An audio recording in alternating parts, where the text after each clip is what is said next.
Okay. Alrighty, look at that. As usual, I missed the best part of the video, but that's okay. We'll still do good because we've got our fancy coffee. We got our mall coffee. It's not that fancy today, though. Oh my gosh! The last time I was very surprised. It was really good. Yeah, not today. We got a little bit of breakfast cake left. You do. But we're at the Baton Mall, and we're sitting here looking at the great view. But we're just kind of hanging out. And being up here on the 3rd floor makes me think about earthquakes. We've experienced 3. They're the first 3 of my life. Yeah, and we've only been here for a little over 2 months. And we've been in 3 earthquakes. A 5.2, a 5.3, and then the Grande earthquake, 6.8. So that's a pretty huge earthquake. In fact, we've talked to some people that have lived here for a while. Those folks made it sound like the 3 biggest earthquakes are the ones that we've just had. The one that we experienced that was 5.2 and 5.3. I mean, they were just sort of jolts. I mean, they were definitely earthquakes. Yep. Okay. They definitely moved the building. They definitely moved the staircase a little bit. You know, they definitely got our attention. And they lasted just moments. Just moments, except for the 6.8. That lasted. The 6.8 earthquake lasted for maybe 25 or 30 seconds. I'll put a link down below to a newscast that was going on during that earthquake to give you some idea of how long it lasted. But, you know, we were out in a mercado at the time. 2nd story. Yes. Alrighty, we're sitting outside of a church right here. I don't know if you can tell, there's people dressed up. We're on a lovely little street. There's another church down there.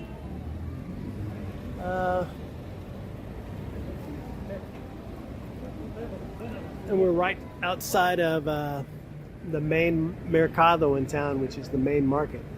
And we were just in there, and they just had a really big earthquake. So how long did it shake? What's a really That was a big earthquake. We could count. The building started shaking. We walked across the floor. We stood against the wall while the building was shaking. I mean, it went on for... gentle. Well, Lisa says it was a gentle earthquake.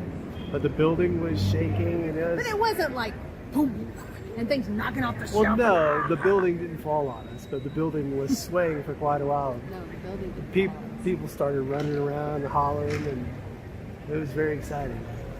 But I think I'm going to have to pee out this coffee and put some more coffee in it. Now that you want more coffee, I don't know if I want you any more wound up. Yeah, it got my heart going. Mm-hmm. We survived our first earthquake. Survived. You think it's... It was big. I've felt a lot of little tremors in Alaska, and it's like you just feel them, and you're not sure if that was an earthquake. This went on for a while. You know? We knew it was an earthquake. We could have watched a couple of TikTok videos while that would happen. Oh, good Lord. And the whole building was shaking. People started running around and hooting and hollering a little bit. Why do you make a face when I say that? I guess because of course, people were trying to get down, but it wasn't mayhem. I guess because you read about earthquakes in books. I understand. And in movies, it was all. Mayhem, though. The building shook Yes, quite vigorously. Yes. People did make panicked sounds. Afterwards, you said it was a gentle earthquake. Because things weren't knocking off the shelves, and we weren't knocked off our feet. That's true. And that's, when I read it, they're dramatic. It was in a books 6.8. All right. Pretty significant earthquake. I agree with that.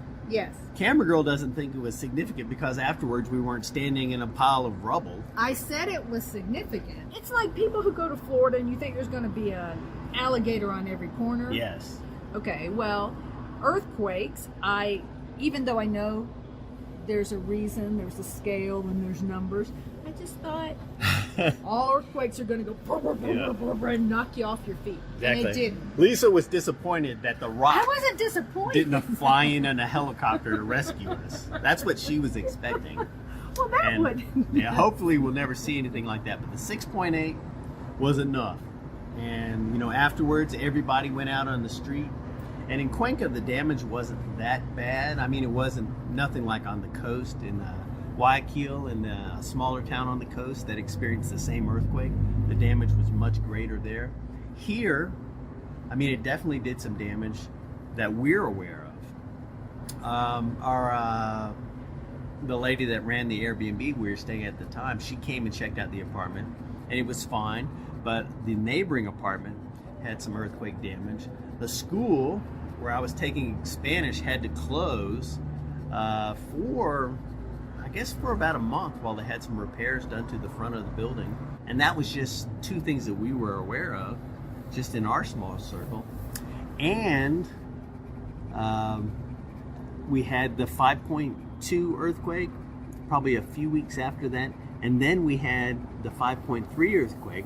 And that affected us directly because right after the earthquake, I felt a change in the floor. We were in an older building on the sixth floor, and I immediately, right after that earthquake, felt that the floor felt a little bit different in the kitchen area.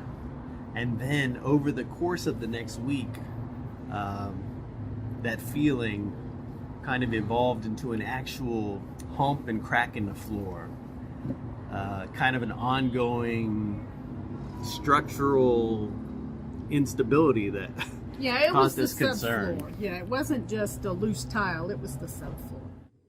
All right.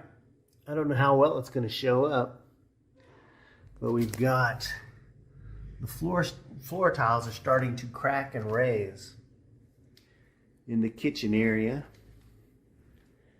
And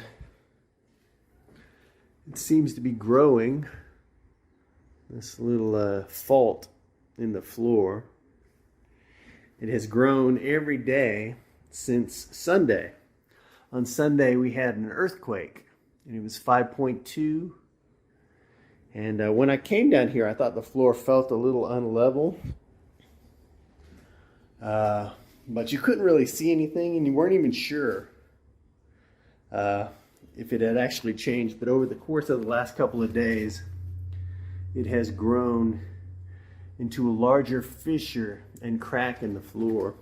And it's kind of raised too, you can tell, because if I put the lime on that side, it'll roll that way. If I put it on that side, it'll roll that way. So there's kind of a hump and crack growing in the floor. And we're on the 6th floor of an older building, so I don't think we want to be here for another earthquake. That's one way that the earthquakes in Ecuador can affect you. You know, they can make your life more exciting, and they can also make you pack up your bags and move to another Airbnb. Is that the smart thing to do? I think I'll sleep better. And it seemed to be growing. Oh yeah, the pitch of the problem, and then it spread, and we couldn't get to all parts of the place. Plus, it made us a little nervous to have the floor changing under us. Yeah, it wasn't just So we just, once that happened, and it happened quickly enough, we just went. And was that a result of the earthquake? Well, and who are we to say? Yeah. I mean, and like I say, those were my first 3, but you're right. It was immediately after that third one that Buck noticed the subfloor, and I looked all around, and you start looking at every crack differently. I mean, I did. And so you're just sort of like, all right, get it together. But then, like you say, the next few days, when the floor was like this, and then it's like this, and then the tiles are popping and cracking, you're not even anywhere near them, and it's spreading, we're like, no, we don't need to be here. Yeah. So, who knows? That may have been some damage that started in the 6.8 earthquake. Sure. And maybe those smaller earthquakes exacerbated it.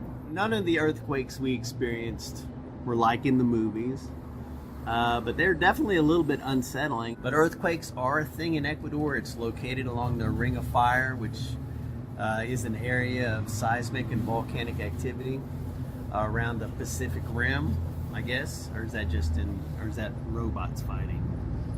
No, you're right. A majority of earthquakes happen here because of volcanic activity and the tectonic plates. I mean, Yeah. you know, the part that holds what we walk on together underneath. Yeah, it's where there's a lot of boundaries. Yeah. So, it's something to think about. You know, if you're thinking about coming to Ecuador, it's something to consider. It's something I think about now whenever we're like on a balcony on the third floor, you know, overlooking something. You know, I think about earthquakes a little bit. yes, but there are natural disasters anywhere. Yes. Some are more predictable than others. I mean, we were used to hurricanes growing up. Tornadoes aren't as predictable. You don't have as much notice. You know, tsunamis, there's floods, there's all kinds of things. So earthquakes are just another way of Mother Nature going, hey, I'm bigger than you. Yeah. So that's it. We just thought while we were sitting out here on this precipice, Oh, we would talk a little bit about Lord. earthquakes. But we appreciate you watching our videos. If you want to find out more about Ecuador and our Ecuador travels or any travels that we have, go ahead and subscribe. You know, we got some playlists that you can look at. We got a cooking channel that you can check out. What else? Oh, if you want to buy us a coffee, we got some links below, and you can go over to PayPal and toss us a few dollars, or you can join our Patreon. We really appreciate it. And I think that's it. Anything to add? You're going to be able to finish that coffee? It's We'll rough see. and it's tough. Well, I've got one bite of cake left. That's a buck bite. That's it. So anyway, Adios. hope you have a great weekend, and we'll see you in the future.